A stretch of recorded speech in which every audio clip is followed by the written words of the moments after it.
Hello, Fred. What's up, Doug? I'm good. Thanks. Congratulations on the win.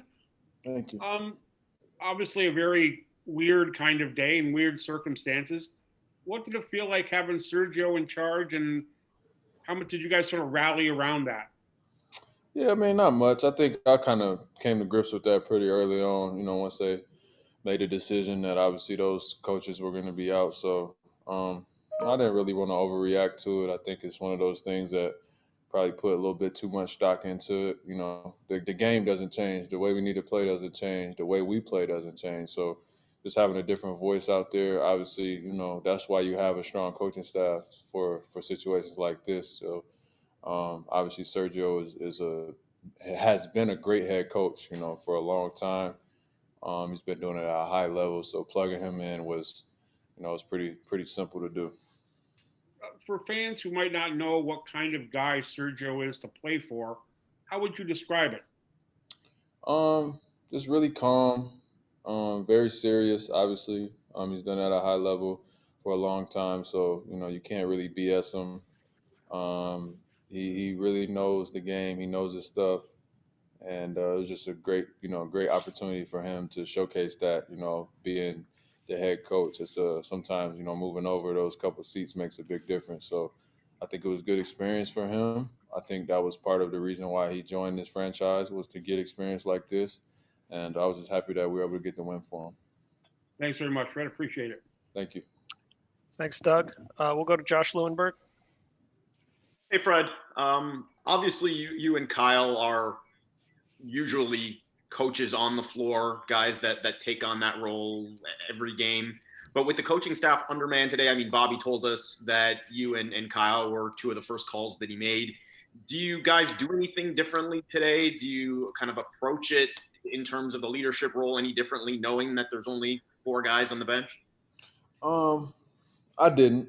I didn't. I can't speak for Kyle, but I probably talk less tonight than I usually do. You know what I'm saying? Just because, like I said, the natural reaction is just for everybody to feel like they have something to say and to be a coach and to make a jet. Like that's what I do. I do that every day. I don't. It's not a big deal for me. So I kind of took even a step back a little bit just because I got a feel for the team. So I did have more conversations pregame, with the coaches that were available with Kyle and just kind of coming up with what we wanted to do in terms of a game plan. But other than that, I mean, you got to go out there and play the game. The rest of that stuff is just like, semantics. Bobby also confirmed before the game that the NBA wouldn't have permitted a player coach, even if that's where you wanted to go. Are you happy that you didn't have to play for Kyle tonight?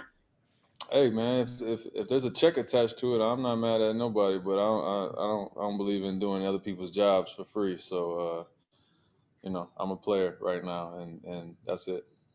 Thanks, Fred. Have a good night, man. Thank you. You too. Thanks, Josh. We'll go to Stephen Long from Sportsnet. Hey, Fred. Kind of along the lines of that last question that Josh just asked, but who would make a better player coach, you or Kyle?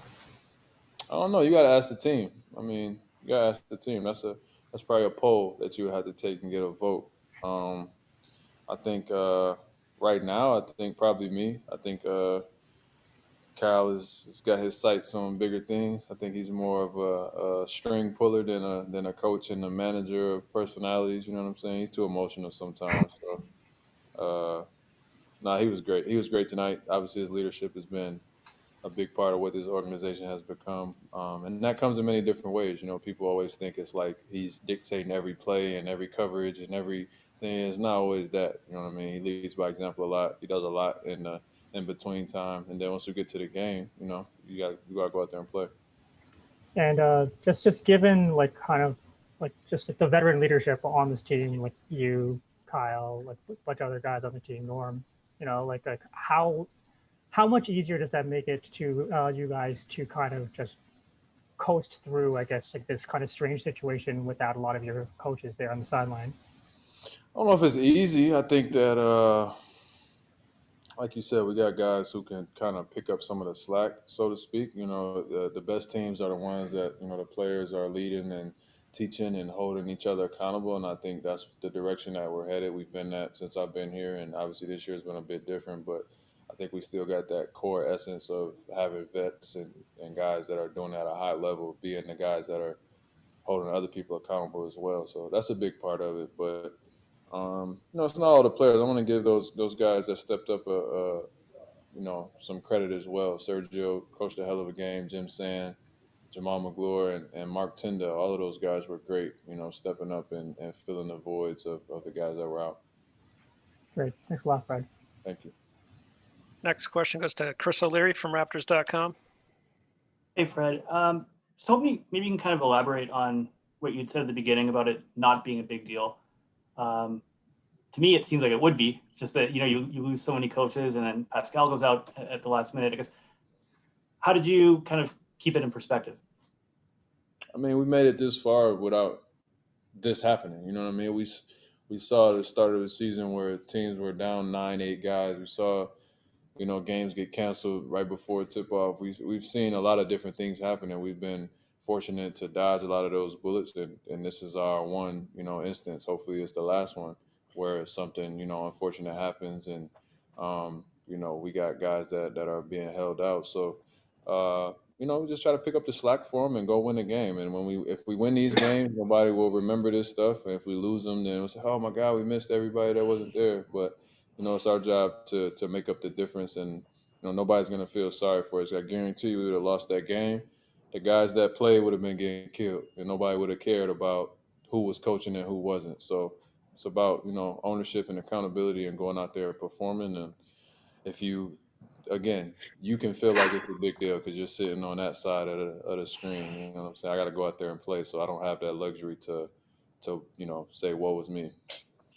I think we're both in the right place here. Yeah, absolutely. Thanks a lot, man. Thank you.